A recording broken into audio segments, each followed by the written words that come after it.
jangan hanya melihat bahwa kedaulatan itu adalah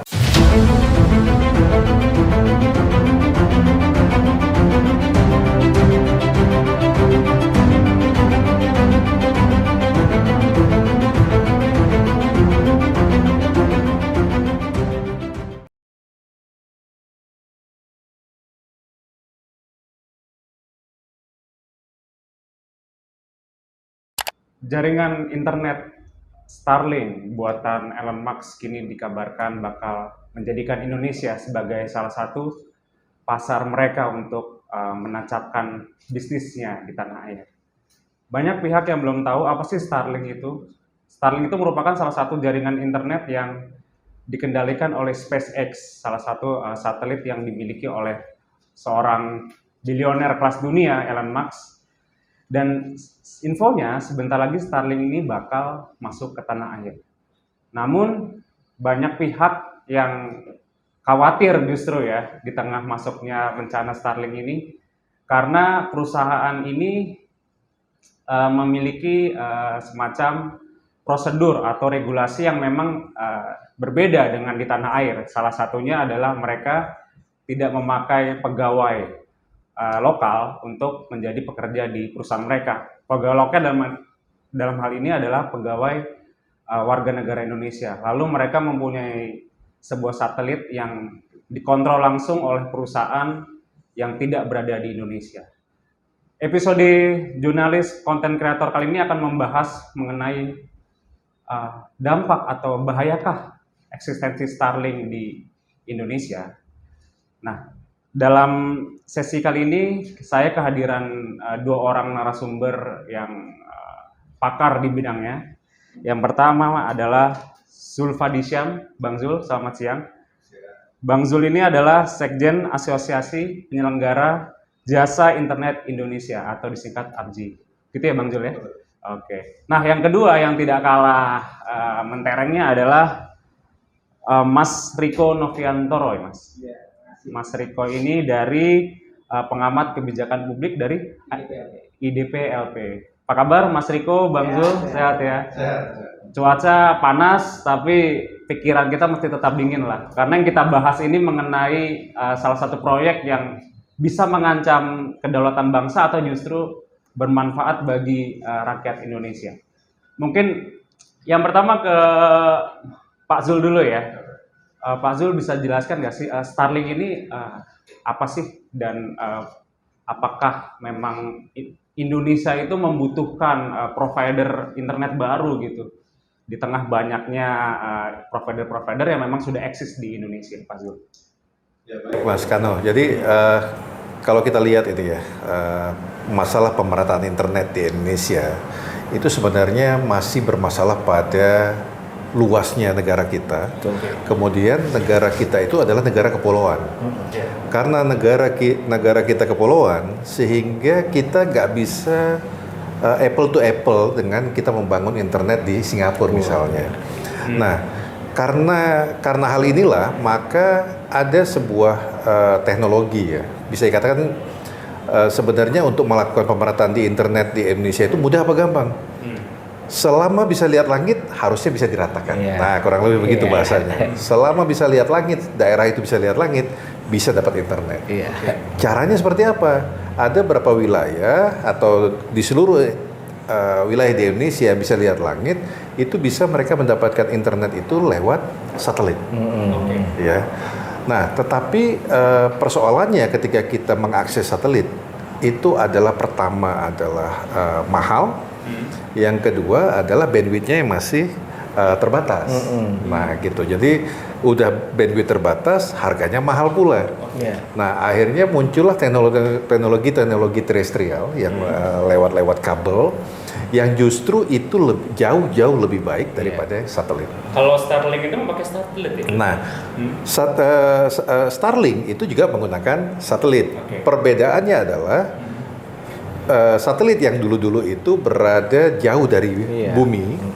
Nah, sekarang ini ada orbit LEO yang memang sudah diperkirakan menjadi orbit yang sangat baik untuk karena dekat dengan bumi, sehingga kalau ditaruh satu transponder di orbit tersebut, nanti aksesnya dari bumi itu akan lebih mudah. Oke. Nah, itulah yang membuat Starlink ini kalau kita akses itu jauh lebih baik daripada satelit yang masih dengan teknologi yang lama. Iya, katanya kecepatannya juga jauh lebih kencang ya daripada. Betul. Jadi kalau kita bandingkan ya, kalau misalnya dengan teknologi lama, data itu berjalan itu sekitar 500 milisecond. Oke. Latensinya, istilah bahasa teknisnya. Tetapi uji coba kami itu dengan Starlink itu cuma 50 milisecond. Wah, jauh. Jadi 50 milisecond itu sama dengan teknologi zaman dahulu itu ya. Zaman dulu itu katakanlah dengan kabel tapi pakai koaksial, itu mungkin bisa masih sekitar range antara 10 sampai 50 milisecond. Jadi dengan kabel tapi yang koaks, yang zaman dulu tapi ya dengan teknologi kart zaman dulu itu dibandingkan dengan sekarang udah mendekati model kabel itu. Nah, sehingga dari sisi kecepatan jauh lebih baik. Jadi kalau dulu istilahnya kalau kita misalnya pakai video call ya, contoh ini video call nih, biar nggak tren ya. Kita teleponan pakai video call itu, apa yang kita sampaikan itu mungkin beberapa detik kemudian baru sampai ke lawan kita. Iya, baru direspon. Jadi slow responnya. Nah, kalau dengan 50 milisecond itu udah relatively sudah mulai ya kayak kita bicara seperti ini ya. Jadi tanpa delay lagi, kurang lebih begitu. Itu yang membuat menjadi oh iya memang teknologi ini dibutuhkan untuk negara kepulauan seperti kita. Iya. Artinya cocok ya dengan kondisi geografis Indonesia pola yang ditawarkan oleh Starlink ini. Betul. Jadi yang diberikan oleh Starlink secara teknologi memang kita masih butuhkan. Karena kita seluruh daerah kita belum tercover dengan teknologi yang lebih canggih lewat kabel fiber optik. Kabel fiber optik masih ada di beberapa wilayah yang katakanlah kota-kota besar ya. Belum Indonesia Timur mungkin masih agak sulit gitu ya. Nah, tetapi dengan adanya Starlink ini sangat membantu, nggak perlu sampai dulu fiber optiknya sudah bisa dapat dari langit, kurang lebih begitu. Termasuk biaya pemasangannya pun juga akan lebih murah mungkin. Kalau biaya pemasangan sekarang ini alatnya Starlink masih relatif mahal. Ya, relatif mahal. Jadi tapi kalau dilihat dari dimensinya, itu kita seperti ngangkat kotak TV 50 inch lah kurang lebih gitu. Jadi kotak TV 50 inch itu model ininya, yang cara pengoperasiannya itu sangat mudah. Tinggal dibuka di hamparan yang terlihat ke langit ya, dia akan mencari sendiri dua satelit. Jadi satelit-satelit yang ada dia akan synchronize dengan dua satelit yang di atas itu. Nah, sehingga secara reliability-nya itu memang cukup bagus, cukup handal gitu. Dan tadi latensinya cuma 50 milisecond.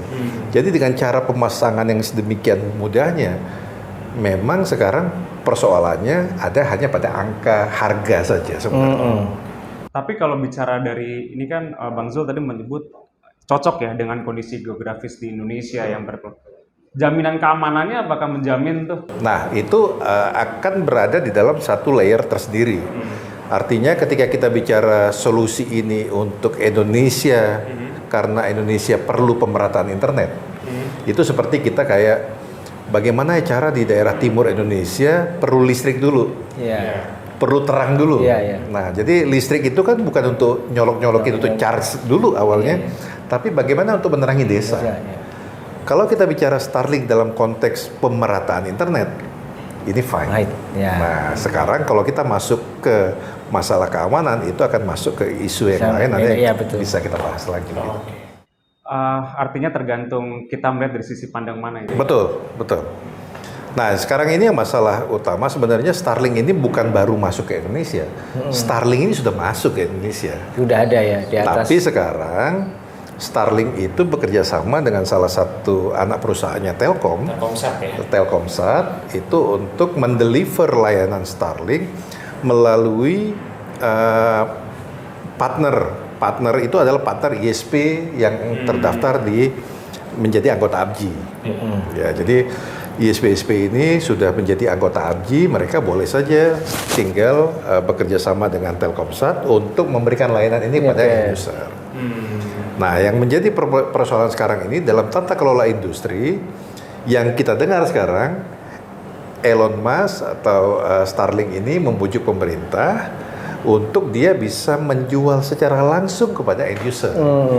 Itu prosedurnya gimana itu untuk masuk ke tahap itu? Nah, harusnya yang dilakukan seperti layaknya perusahaan-perusahaan ISP yang lain, memang mereka kan harus ada mengurus izin dulu ya, ngurus izin perusahaan Indonesia, atau kalau dia memang PMA, dia berarti dia harus punya kepengurusan sebagai PMA. Kemudian dia baru masuk, harus mengurus izin kepada Kominfo. Ya, kemudian dia harus juga mendaftar ke ABGI untuk menggunakan IP address-nya Indonesia. Gitu. Jadi ada beberapa proses-proses sampai ke uji layak operasi dulu. Nah, ini harus dilakukan sedemikian rupa baru dia masuk ke bisa menjual kepada end user. Nah, jadi prinsipnya kalau sudah mengikuti alur itu, ya boleh-boleh saja mereka jadi langsung kepada end user. Kalau ngelihat dari mekanisme atau prosedur perizinan di Indonesia.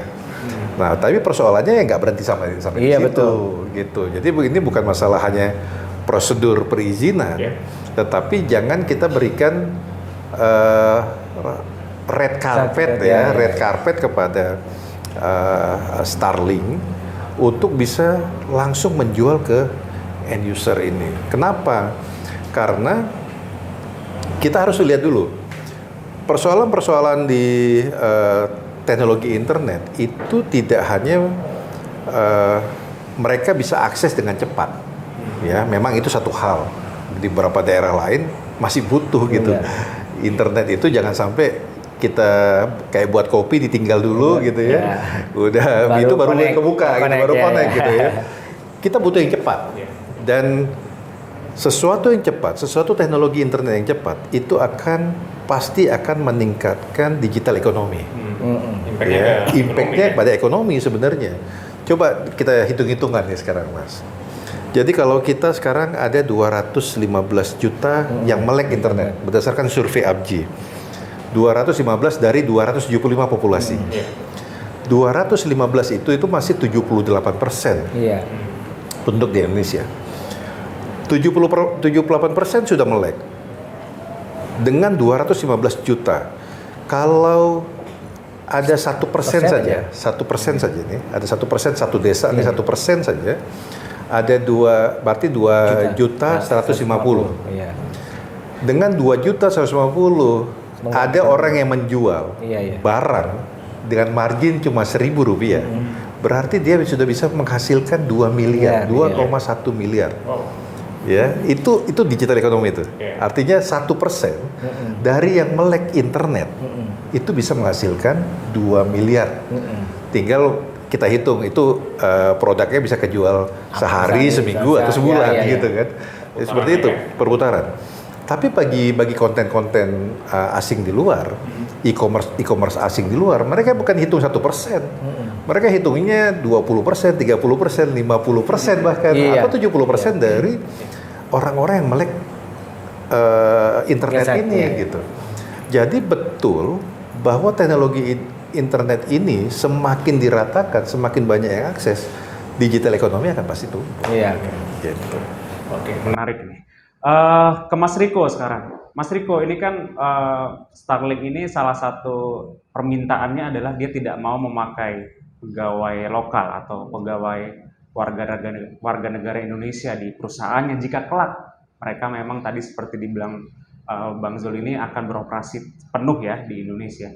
Menurut Mas Riko sendiri ada nggak sih impact-nya gitu kalau misalnya mereka tidak mau memakai pegawai kita yang notabene seharusnya mereka tuh bisa jadi lapangan pekerjaan baru terutama buat ahli-ahli IT kita ya di sana.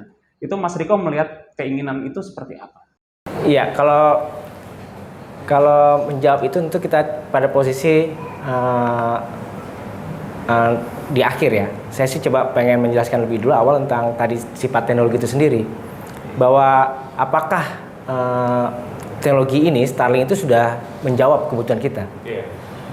Dari posisi itu kita bisa kelihatan tuh, biar kita bisa mengalir kepada posisi tadi terakhir tentang bagaimana memposisikan tenaga kerja kita. Dari posisi bahwa apakah kita sudah membutuhkan Starlink itu, tentu dengan tadi dijelaskan oleh Bang Jul dengan kontur geografis kita ya, yang kepulauan berbeda dengan negara-negara lain, tentu itu menjawab iya. Nah, dalam posisi itu berarti kalau kita baca dalam konteksnya pemerintah, salah satu tugasnya adalah memang pelayanan, services. Nah, service dalam pengertiannya adalah semua orang punya hak sama untuk mendapatkan internet. Artinya itu bisa dilihat oleh pemerintah sebagai jalan pemerintah melakukan fungsi pelayanan hingga kemudian saudara-saudara kita di wilayah timur bisa menikmati internet dengan cepat. Begitu juga yang di barat. Akhirnya keseimbangan ekonomi timur dan barat di Indonesia itu menjadi lebih baik. Itu dalam konteks itu ya. Artinya pemerintah harus berani melakukan melihat itu sebagai sebuah terobosan untuk meningkatkan ekonomi bangsa. Nah, namun kemudian pertanyaan berikutnya, apakah pada tingkat services? No, pemerintah juga punya tugas berikutnya, adalah redistribusi dan distribusi. Artinya apa?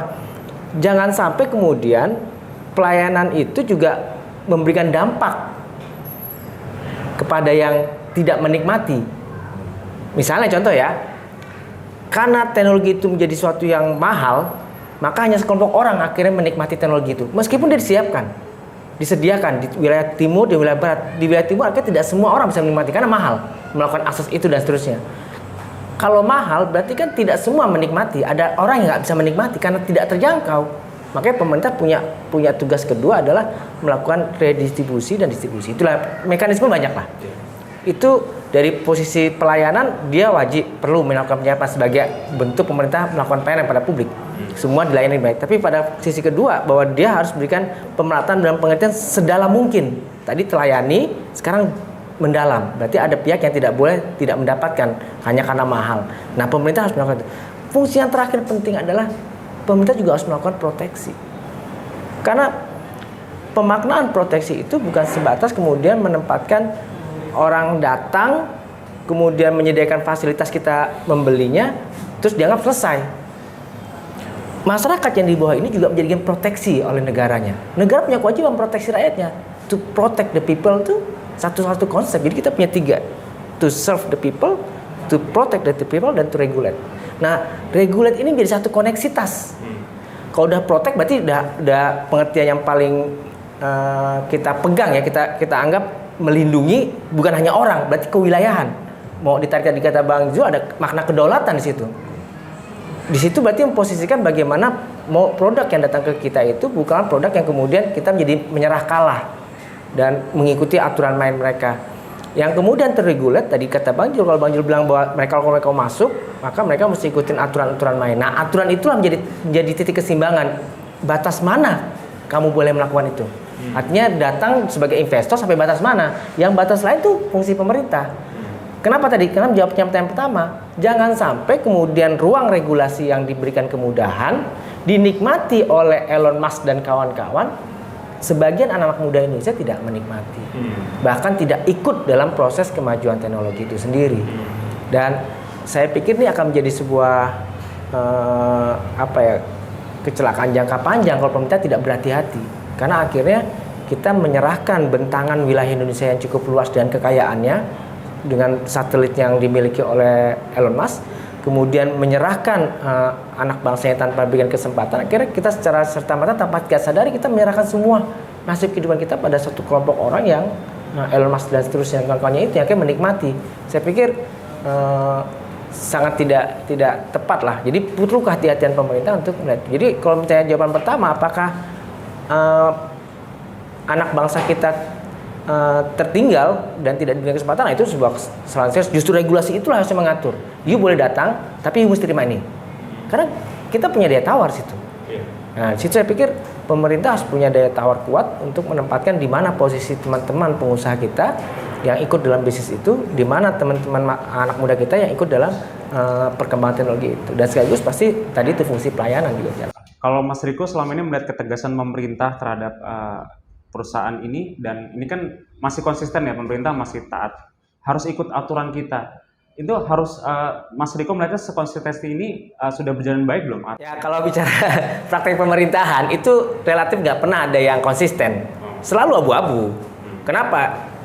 Indikator tadi itu sejauh mana pelayanan pemerintah itu bisa dilakukan maksimal, sejauh mana pelindungan kepada rakyatnya dan sebagaimana peraturan regulasi. Regulasi itu menjadi alat tawar menawar saja sebetulnya, jadi alat tawar menawar. Yang penting fungsi kami pelayanan bisa maksimal, tapi pelindungan kami terhadap rakyat, pelindungan kami terhadap wilayah itu diutamakan. Jadi ini ruang tawar menawar itu di ruang regulasi tadi itu.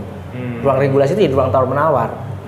Artinya makanya tadi bilang apakah harus konsisten? Saya pikir nggak ada, karena pemerintah harus bermain dengan cara gitu. Oh, nanti kalau kita menutup kunci diri juga kita nggak dalam posisi yang mampu. Tapi kalau mengulur terlalu besar, kita punya resiko. Justru itulah dia main lincah ya, agile ya. Harus kapan dia menarik, kapan dia harus mengulur. Artinya harus ada win-win solution. Betul. Posisinya emang pemerintah adalah pemain tengah. Pemain tengah. Tapi prinsip tentang perlindungan itu prinsip tunggal. Dia harus melindungi rakyat, nggak bisa. Itu udah harga mati. Oke, ke Bang Zul lagi. Bang Zul, soal Starlink ini pertanyaan saya sederhana. Apakah keberadaan Starlink ini bisa mengancam keamanan cyber di tanah air? Nah ya, kalau kita bicara keamanan cyber, berarti kan kita bicara ada yang mau kita daulatkan. Betul. Apa itu? Ya data kita, informasi yang ada di Indonesia, kan kurang lebih begitu. Nah, berpotensi nggak mengancam keamanan cyber? Sekarang memang pemerintah ini agak lucu kalau memberikan segala sesuatu teknologi tanpa mempertimbangkan tentang keamanan cyber. Jadi di zaman yang sudah interkoneksi seperti ini ya, kalau saya boleh menganalogikan agak sedikit jelek sebenarnya. Orang ganti-ganti pasangan itu selalu berpotensi pada penyakit. Terkontaminasi ya? Terkontaminasi. Di dalam interkoneksi internet pun begitu, dia berganti-ganti gitu ya? koneksi, berpengaruh pada penyakit tertentu. Ya, jadi ini bahasa yang agak konyol tapi mirip-mirip lah. Nah, jadi kalau kita sembarangan tidak mengatur ini sedemikian rupa, apapun teknologinya semuanya mengancam pada keamanan cyber kita. Nah, sekarang pertama kita harus tanya dulu pada pemerintah nih, atau nanti dari Pak Riko nih, paham nggak pemerintah itu dengan keamanan cyber dulu? Paham nggak mereka tentang apa arti berdaulatnya informasi? Iya. Kedaulatan data itu dipahami nggak dengan pemerintah? Nah, jangan hanya melihat bahwa kedaulatan itu adalah tanah kita. Iya, betul. Nah, kalau tanah kita bisa lihat sekarang. Kenapa ada istilahnya data is mining now? Ya, jadi udah seperti atau data is gold sekarang ini. Jadi karena orang udah mulai aware data itu adalah gold, ada sama seperti emas minyak gitu. Bumi, ya kayak minyak bumi. Tanah orang udah paham, bisa dilihat ya, secara kasat mata bisa dilihat. Data orang nggak tahu. Kalau belum dipergunakan, belum tahu orang itu heboh apa, sepenting apa data itu. Kalau belum dihack ya? Iya. Jadi memang harus dipahami dulu pemerintah dan kita semuanya. Kita merasa ada nggak yang perlu kita daulatkan dulu nih. Nah, oke. Sekarang kita kembali ke masalah data. Kita lihat dulu data pribadi misalnya. Data pribadi kita ada nama, tanggal lahir, nik ya, kemudian agama segala macam. Apakah itu sekarang data itu penting nggak bagi kita? Iya. Gitu. Bagi penyedia pinjol jadi penting nih sekarang. Betul. Benar ya? Jadi penyedia online jadi penting. Iya. Cukup kasih KTP begini, pakai wajah kita, langsung dia bisa langsung saldo nambah gitu. Tapi pusing belakangan. Bunganya nambah terus. Betul. Nah, artinya bahwa data udah penting. Ya, itu salah satu contoh penggunaan data di pinjaman online. Sekarang di konteks yang lain, bahwa sekarang pemerintah sudah juga menyimpan banyak data, banyak pusat data sekarang atau data center. Disimpan data itu sedemikian rupa. Nah, sekarang pemerintah harus paham bagaimana mengelola data ini supaya tidak bocor keluar. Nah, kalau salah interkoneksi, maka data ini akan keluar. Sama seperti saya katakan tadi, salah masuk nyolok segala macam, salah nyolok. Terkontaminasi. Oleh negatif tentu ya. Tentunya negatif. Ya, jadi kalau ada sebuah teknologi, maka tadi saya katakan saya bagi untuk pemerataan fine. Pemerataan internet, ya. Teknologi ini nggak bisa dihentikan juga. Gitu. Ya. Sebelum ada Starlink, ada mungkin pernah dengar Google Balloon. Balon yang diterbangkan di daerah tertentu, stratosfer istilahnya ya, bagian dari lapisan atmosfer, stratosfer itu balon dinaikin seperti WiFi atau BTS, tapi bentuknya balon, ya balon yang di atas udara. Itu sebuah teknologi yang juga bagus pada waktu awal percobaan, tapi kan banyak yang melarang. Regulasi mungkin dari apa? Seperti TNI AU misalnya, ya dari Angkatan Udara, ya masalah keselamatan penerbangan, masalah apa namanya mata-mata ya seperti drone sekarang gitu ya. Itu dulu selalu dibicarakan, wah balon ini bahaya segala macam. Akhirnya Google Balloon nggak begitu dikembangkan lagi. Yang berkembang justru adalah satelit di LEO tadi, di Low Earth Orbit itu. Nah, jadi kalau dalam konteks pemerataan internet kita udah nggak ada, kita terima apa saja teknologi itu. Tetapi dalam konteks keamanan cyber kita harus juga sepakat bahwa seluruh elemen masyarakat, seluruh komponen penting di pemerintahan harus tahu dulu jargon data is gold itu. Gitu. Jadi harus mereka pahami. Kalau mereka nggak paham itu tentang data is gold itu, maka percuma kita bicara cyber security. Gitu. Jadi kan kita mau bicara cyber security ketika kita sudah mau melindungi sesuatu yang ini. Kalau kayak di rumah gitu, naruh emas di situ, baru kita tahu kan. Itu, ya. Ini supaya emas ini nggak kecurian, nggak kemalingan gimana caranya? Iya. Tapi apakah kalau kita nggak nyimpan emas di rumah, kemudian kita nggak protek, mungkin ada lagi. Mungkin ada apa surat surat berharga apa segala macam yang gitu. Tapi ada juga yang nggak punya surat berharga, dia cuma punya ada bajunya saja. Apakah kemudian diturunkan pemahaman terhadap keamanan di rumahnya dia? Gitu. Jadi harus konteksnya itu kita bawa ke sana dulu. Apa sih artinya gini, semakin data itu berharga, semakin sesuatu yang berharga itu ada yang mau kita lindungi, maka pemerintah juga harus memikirkan hal itu gitu. Jangan kita mikirin juga gitu ya. Kita mikirin oke, tapi kalau pemerintahnya nggak paham dengan yang barang berharga ini, percuma juga kita ngomongin gitu. Iya kan gitu. Jadi kita harus, ayo kalian harus paham dulu bahwa ini sangat berharga. Kalau nggak paham, baru kita akan coba. Coba aja gitu misalnya. Websitenya presiden, ya, websitenya presiden yang sekarang ini ada gambar presiden dan wapresnya misalnya, bagaimana sekali-sekali kita rubah. Gitu. Jadi model porno gitu. Nah, sadar kan, wah ini namanya web deface, ini memalukan negara. Nah kan tahu artinya negara malu dengan kayak gini gitu. Nah kalau udah tahu sumber-sumber nanti yang akan menjadi problem pada cyber security atau tempat-tempat yang berharga kita akan diganggu, maka ayolah kita berpikir dengan konsep cyber security. Betul. Nah, ketika kita bicara dengan konsep cyber security, kita harus paham kembali kepada teori pada arsitektur teknologi informasi. Arsitektur teknologi informasi itu disusun dengan 7 lapisan. Ya, dari fisik sampai ke aplikasi. Ada 7 lapisan ya. Nah, sekarang kalau dalam konteks internet ini berjalan dengan protokol namanya protokol internet atau internet protokol, IP istilah kita. Nah, IP ini kalau kita bagi-bagi, jadi dari 7 tadi kita pepetkan itu, kita gandeng-gandeng jadi 4. Nah, 4 itu ada physical layer, internet layer, transport layer, dan application layer. Nah, semua ini kalau nggak kita tutupi, nggak kita secure-kan, maka semua layer ini ada ancamannya gitu.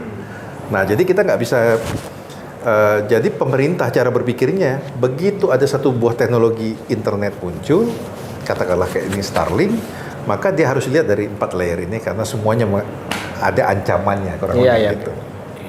Menarik nih Bang Zul ya. Sekarang ke Mas Riko. Mas Riko tadi Bang Zul kan menyinggung soal internet protection ya. Artinya keamanan cyber itu luas. Tidak hanya keamanan terhadap webnya sendiri, tapi keamanan terhadap konten-konten yang masuk gitu. Ada nggak sih Mas Riko kekhawatiran kalau adanya provider baru ini bisa konten-konten seperti propaganda radikalisme, pornografi, mohon maaf judi online dan lain-lain itu bisa masuk dengan mudah gitu, sehingga masa depan anak muda ini bisa terancam. Apalagi tadi Mas Riko sempat cerita banyak anak-anak muda yang sepakat ya soal Pancasila itu apa yang bisa Nah, dinegosiasikan. ada nggak sih Mas Riko melihatnya dari kebijakan publik itu kekhawatiran kalau provider baru ini masuk, terus tadi Bang Zul juga sempat menyinggung keamanan cybernya yang belum kuat misalnya dari Indonesia, konten-konten ini bisa masuk dengan mudah sehingga masa depan anak-anak ini jadi terancam gitu. Iya, oke. Saya juga menggunakan dan analogi seperti kata Pak Bang Jul ya, tapi analoginya beda. Di mana namanya teknologi itu akan mendorong sebuah perubahan. Analoginya kayak gini, anak ketika dia masih berjalan seperti biasa dia hanya main area sekitar rumah. Tapi ketika dia dimasukkan dengan teknologi namanya sepeda, dia sudah menjangkau ke rumah tetangga, beda komplek dan seterusnya. Artinya teknologi itu memang mengantarkan orang membuat mengalami sebuah perubahan yang luar biasa. Akselerasi dalam perubahan yang didapatkan oleh orang terhadap teknologi itu sangat cepat. Makanya teknologi itu dimaknai sebagai kunci peningkatan kemakmuran. Kuncinya itu dulu. Artinya apa? Hal-hal yang tidak sejalan dengan makna kemakmuran itu adalah sesuatu yang harus kita hindari. Misalnya kalau tadi analogi bersepeda, ketika dia mulai bersepeda, dia mulai main jalan raya, itu kan sesuatu yang menimbulkan ancaman. Entah dia kesenggol kendaraan bermotor, mobil, nabrak orang, masuk got dan seterusnya. Artinya itu ada sebuah ancaman dengan dia menggunakan teknologi sepeda tadi itu. Terus siapa yang proteksi itu? Kalau dalam makna tadi bersepeda, orang tua yang proteksi, mengingatkan anaknya, "Nak, kamu jangan main sampai arah sana, karena di sana banyak kendaraan." Cukup nggak itu? Enggak. Kalau kita dalam lingkungan komplek, satpam yang paling depan penjaga pintu gerbang komplek itu diingatkan juga bahwa anak-anak nggak boleh keluar dari batas komplek. Jadi dia berada dalam area yang kita anggap aman. Itu yang disebut tadi regulasi. Ya. Tapi kalau kita kemudian ya memaknakan itu dengan mengunci secara penuh, tetapi anak itu tumbuh besar, tidak akan maju tuh anak. Contoh sederhana, makna proteksi orang tua kepada anak itu tadi karena usia masih anggap aja usia SD, Kecil ya. masih SMP. Tapi ketika udah SMA, masa dia dibatasi sampai komplek? Iya kan? Jadi pemerintah harus mampu juga melihat sejauh mana kedewasaan anak bangsa ini. Kalau dia pemerintah terlalu kaku, maka tidak berkembang. Kalau terlalu diluaskan juga berdampak buruk. Ini logika sederhana kayak kalau saya menggambarkan cerita sama teman-teman mahasiswa itu, pemerintah itu ibarat orang yang sedang naik kuda. Kuda dengan dokar atau kereta di belakangnya itu, kalau kita pecut itu kuda, lari dengan kencang, bahkan got pun bisa masuk. Kalau si kais kuda itu, si kusir itu tidak pandai mengendalikan. Tetapi kalau tali kuda itu ditarik oleh si kusir kuda, jangankan lari, geleng pun kuda enggak. Betul kan? Kuda kalau kita tarik tuh sama kaisnya, gerbong itu enggak akan jalan. Belakang banyak anak muda. Nah, pemimpin itu seperti itu, dia harus tahu kapan kuda itu harus ditarik, dikendorkan lepas untuk lari kencang, bahkan dipecut, tapi juga tahu kapan harus narik. Nah, begitu juga teknologi. Nah, kalau kita bicara apakah itu punya dampak ke masyarakat, tentu jawabannya iya. Makanya tadi ruang regulasi itu penting lah. Apalagi kalau tadi saya cerita sebentar di awal sebelum diskusi kita bahwa memang kami cepat ada survei tentang kesadaran ideologi anak SMA yang sebagian juga cukup mengagetkan kami ya. Hasil survei itu bahwa mereka juga sudah berani yang menegosiasikan tentang ideologi Pancasila itu sendiri yang sudah kita anggap sebagai kata kunci untuk bisa merekatkan bangsa ini. Kalau dia kemudian itu dibiarkan dengan pengaruh teknologi, tentu cara pandang dia terhadap bangsa ini menjadi jauh ke depan. Nah, itu yang seninya pemerintah. Ya, tadi saya contohkan ya, kayak tadi kalau saya biarkan anak saya ini, contohnya saya punya anak namanya Kavi, misalnya saya contohkan, nah kamu main sepeda sampai ke jalan waktu SD, mungkin udah banyak luka kali dia. Tapi saya ingatkan, you nggak boleh main sama net. Nah ya, nah sekarang anak saya udah mau SMA, nggak mungkin saya kekang dia dengan posisi cuma sampai pagar komplek. Nah, akhirnya dia mulai sadar, bekal awal dia sudah diketahui, kemudian dia tahu mana aturan mainnya. Saya pikir inilah model-model praktek pemerintahan yang juga harus dipahami seninya ya, seninya pemerintahan untuk mengendalikan, karena bagaimanapun rakyat adalah bagikan anak buat pemerintah. Tapi di satu sisi pengguna internet itu juga harus bisa memprotek Betul. dirinya. Ya, itu makanya kemudian ada Pemerintah ya? ya kayak tadi kalau saya contohkan ke anak, kita memberikan nasihat ya ke anak ya, nak, kamu jangan main ke sana. Nah, kemudian di situ dia diajarkan lah misalnya tentang tata tertib di jalan raya, harus jalan sebelah kiri. Ya, kalau naik sepeda, kalau dalam kondisi cepat, misalnya kalau dalam beberapa daerah dia pakai helm ya, karena kan kondisinya tidak aman. Kayak orang naik motor kan pasti harus pakai helm, karena itu mengancam. Makanya melindungi diri dengan helm. Kemudian ya baju dengan baju yang cukup lah, agar tidak kalau terjadi kecelakaan tidak terlalu luka gitu ya. Terus mengendari dengan kecepatan yang normal, kemudian tidak dalam kondisi yang tidak dipengaruhi oleh obat. Nah itu kan prasyarat dia untuk masuk ke kendaraan. Nah anak pun harus diajar begitu. Standar, jangan pula sepedanya nggak punya rem. Wah ya itu kan sama aja menyerahkan dalam proses ya. Jadi dia udah tahu lah. Saya pikir mendidik mereka atau mengedukasi mereka untuk sadar terhadap proteksi data seperti tadi contohnya data diri, kalau kayak tadi misalnya security data itu ya saya pikir itu menjadi bagian, plus saya sebagai orang tua juga harus mengingatkan, atau pemerintah mengingatkan sebagai negara untuk mengingatkan rakyat-rakyat. Tapi kalau Mas Riko melihat pemerintahan saat ini apakah sudah baik melakukan proteksi terhadap internet, terutama ya konten-konten seperti itu, Mas? Iya. Kalau kita lihat sisi praktek, saya sih baca datanya dari Menkominfo ya. Kalau Menkominfo kan memang sudah menangkap tuh, mensortir sejumlah web yang tanda petik yang secara nyata nyatakan sebagai penyebar hal-hal yang tidak layak, pornografi, ya, hoax, dan pemerintah sudah punya mekanisme itu.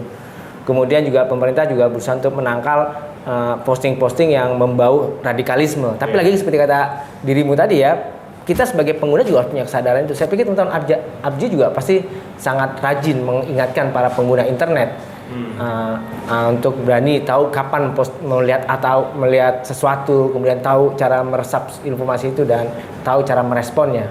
Saya pikir di bagian kalau teknologi sendiri Abji lebih ngerti lah, internet itu penting, bahwa itu sebagai alat ekonomi dan seterusnya ya. Bahkan juga menjadi alat perekat bangsa malah nanti teknologi itu sendiri kan. Kita minum dulu kali ya. Iya. Kering. Mas.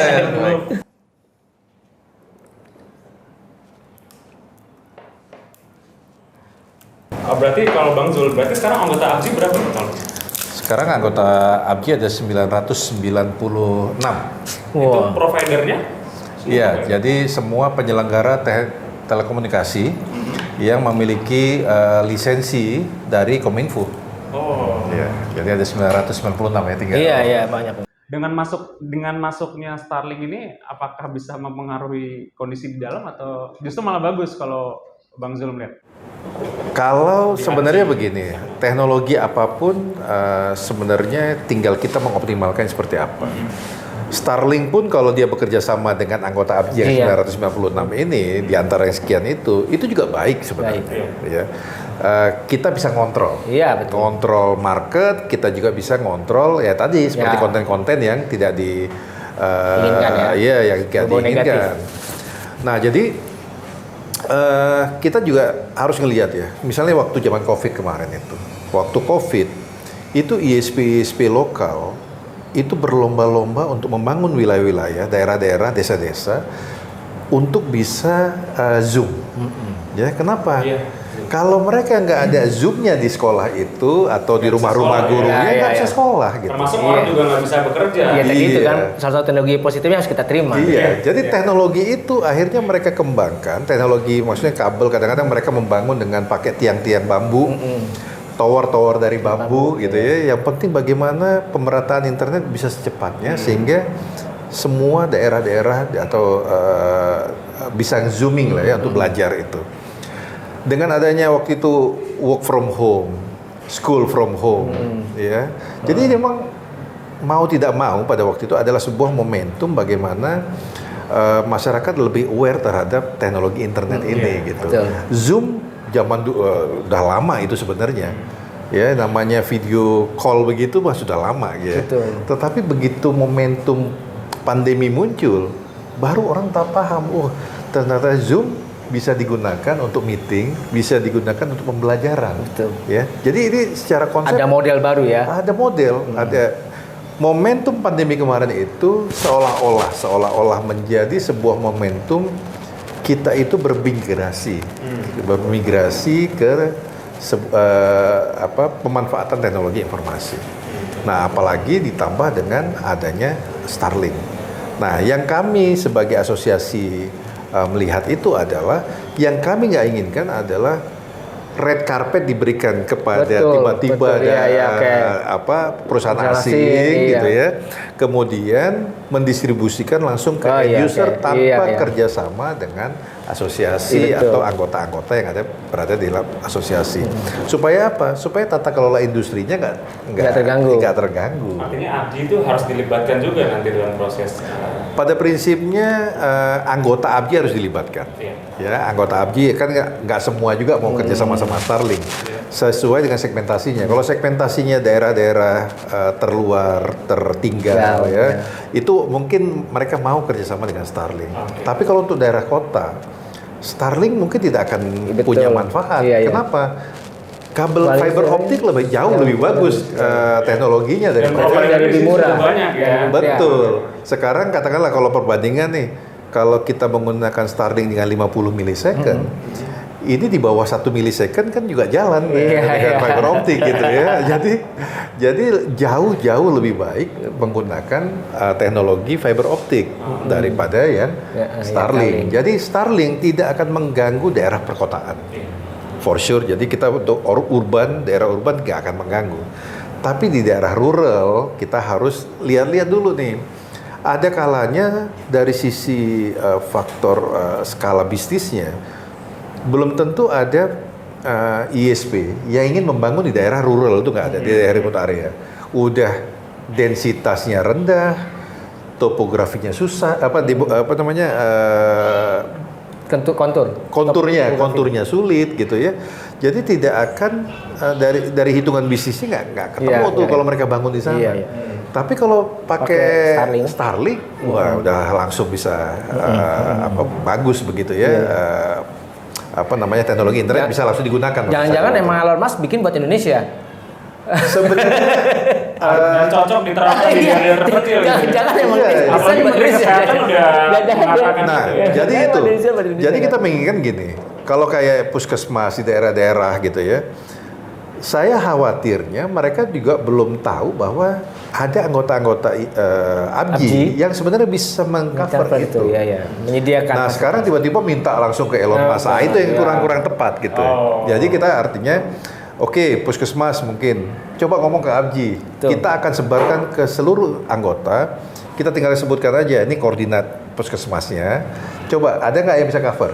Mungkin dari sekian ribu puskesmas yang saat ini nggak bisa punya koneksi internet, mungkin 2/3-nya bisa dihabiskan oleh teman-teman kita itu. Gitu. Nah, sisanya 1/3 mungkin itu yang residu. Boleh dipakai punyanya Elon Musk, tapi dengan tadi regulasi-regulasi yang menguntungkan. Nah, kemudian yang kedua berkaitan lagi dengan masalah konten tadi. Dengan 50 milisecond ada istilah kita teknologi over the top, OTT, OTT-nya. Teknologi over the top itu akan nyangkut semua ke sebuah teknologi fisik yang bagus. Artinya kalau ini udah cepat, ini kan pondasi nih, udah cepat dengan 50 milisecond, maka nanti ada aplikasi-aplikasi yang di atasnya yang bisa, misalnya kalau sekarang nih dengan ada fiber optik, kita bisa nonton YouTube yang bagus kemudian nonton Netflix dengan teknologi internet yang sudah baik. Begitu juga nanti di koneksi Starlink ini. Dengan 50 milisecond, maka ada aplikasi-aplikasi over the top yang nanti akan menunggangi dalam konteks ini dalam konteks menunggangi ini. Jadi bahasa saya ini agak quote-unquote sebenarnya. Yang masuk lewat sesuatu hal yang bagus ini. Jadi teknologinya udah bagus, tinggal ditunggangi saja oleh konten-konten yang lain gitu. Nah, sekarang kan masalahnya adalah bagaimana nanti pemerintah mengatur konten-konten berada di atas ini. Paham. Gitu. Jadi kita harus melihatnya dari banyak sisi sebenarnya. Maksudnya ada free rider ya? Iya, ada kelompok-kelompok free rider yang memanfaatkan itu. Betul. Dan pemerintah harusnya bisa memantau. Betul. Walaupun kita pengen juga tadi yang istilah edukasi yang dikatakan Mas Riko tadi, di istilah kita kan literasi digital namanya, ya kan? Di banyak tempat, ketika orang mengetahui tentang internet, biasanya mereka itu kalau istilah saya itu masuknya lewat 4G. G pertama dia masuknya lewat game. Game. Ya gitu kan, main game. Itu internet, informasi. akhirnya masuk internet. Setelah dia tahu internet, dia ingin girls. Girls itu dalam konteks pornografi, ya kan. Kemudian G yang ketiga adalah gambling, judi. Ya, jadi orang masuk ke dunia internet itu udah 3G nih. Girls, gambling, and games. Itu potensi ketiganya. Potensi ketiganya ada di situ. Nah, kemudian G yang keempat itu tren setelah Twitter muncul itu bagi ibu-ibu ya, gosip. Iya.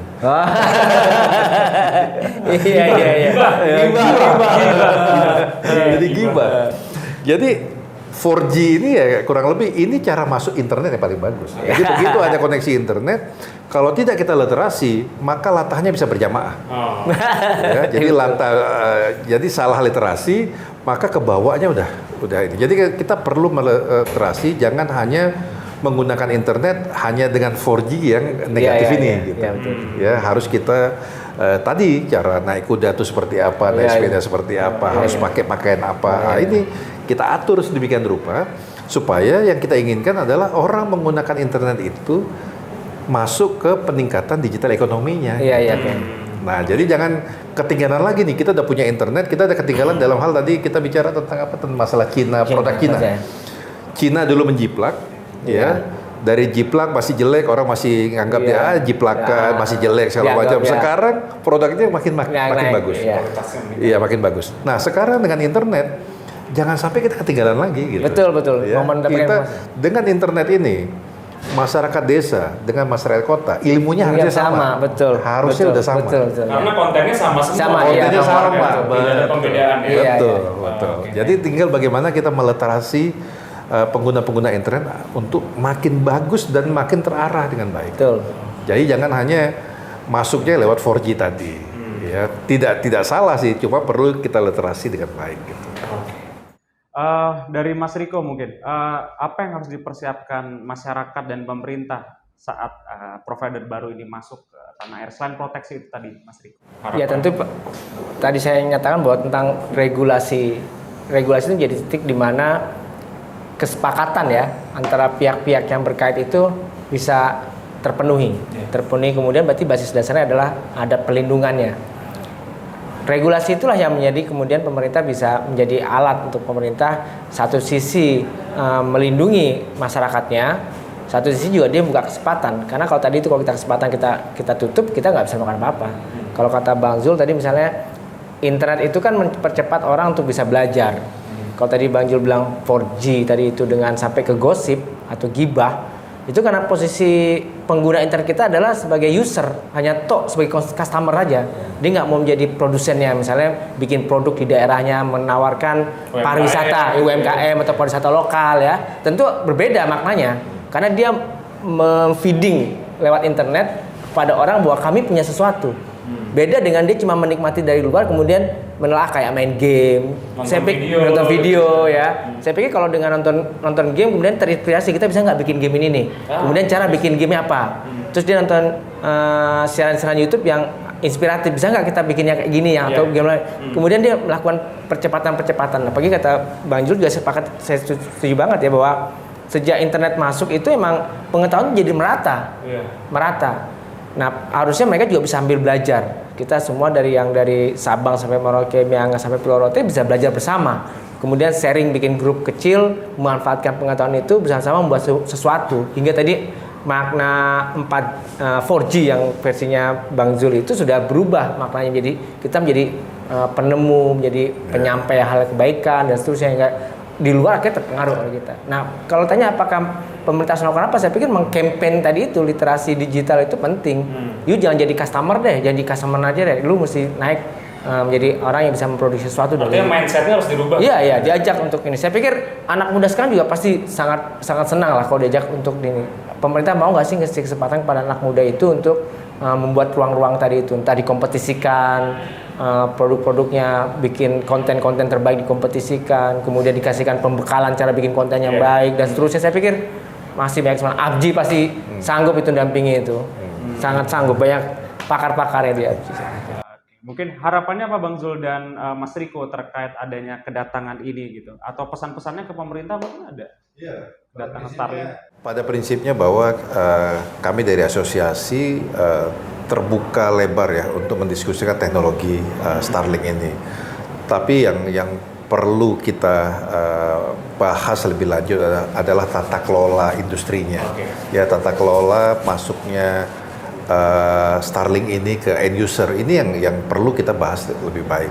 Jangan sampai teknologi yang keren ya itu kita pakai tapi kedaulatan kita terancam. Betul. Itu yang kita jangan sampai kita kedaulatan kita kan kedaulatan bagaimana kedaulatan ekonomi kita. Artinya ini udah banyak entrepreneur nih. Jangan sampai yang sudah ingin berdaulat nih entrepreneurnya juga tergerus oleh Starlink dengan cara-cara yang regulasi yang sembarangan ini misalnya gitu ya. Gitu. Karpet tadi ya. Iya, jangan red carpet gitu ya. Mungkin ada bias dengan sesuatu hal yang lain, tetapi jangan kayak gini gitu. Tetap regulasi, tata kelola harus bagus gitu ya. Nah itu yang kita inginkan, jangan sampai kedaulatan kita tergerus. Oke.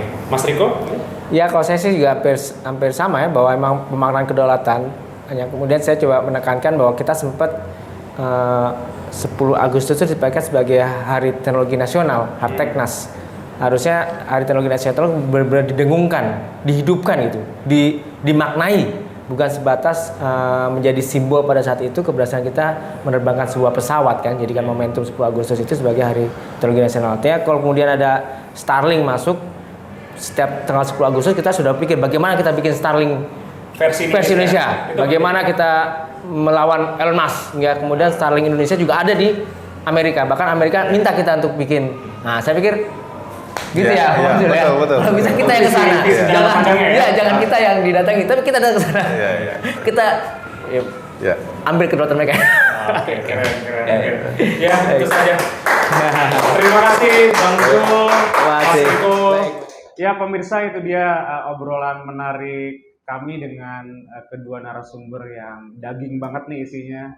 Jadi intinya adalah bagaimana kedatangan atau masuknya Starlink ke Indonesia ini jangan sampai menjadi blunder, dan masyarakat kita pun juga harus siap menerima adanya provider-provider luar, sehingga itu dia konten-konten radikalisme, konten-konten pornografi, dan paham-paham yang tidak sesuai dengan norma-norma bangsa kita bisa dipagari.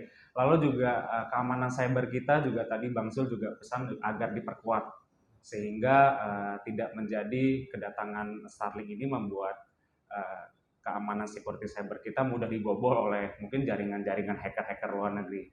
Ya itu saja, sampai ketemu di episode JCC berikutnya. Jangan lupa like, komen, dan subscribe terus channel JCC Network agar kami bisa memberikan informasi-informasi yang bermanfaat buat pemirsa semuanya. Terima kasih, sampai jumpa. Terima kasih Bang Zul ya. Terima kasih Mas Riko. Terima kasih. Iya.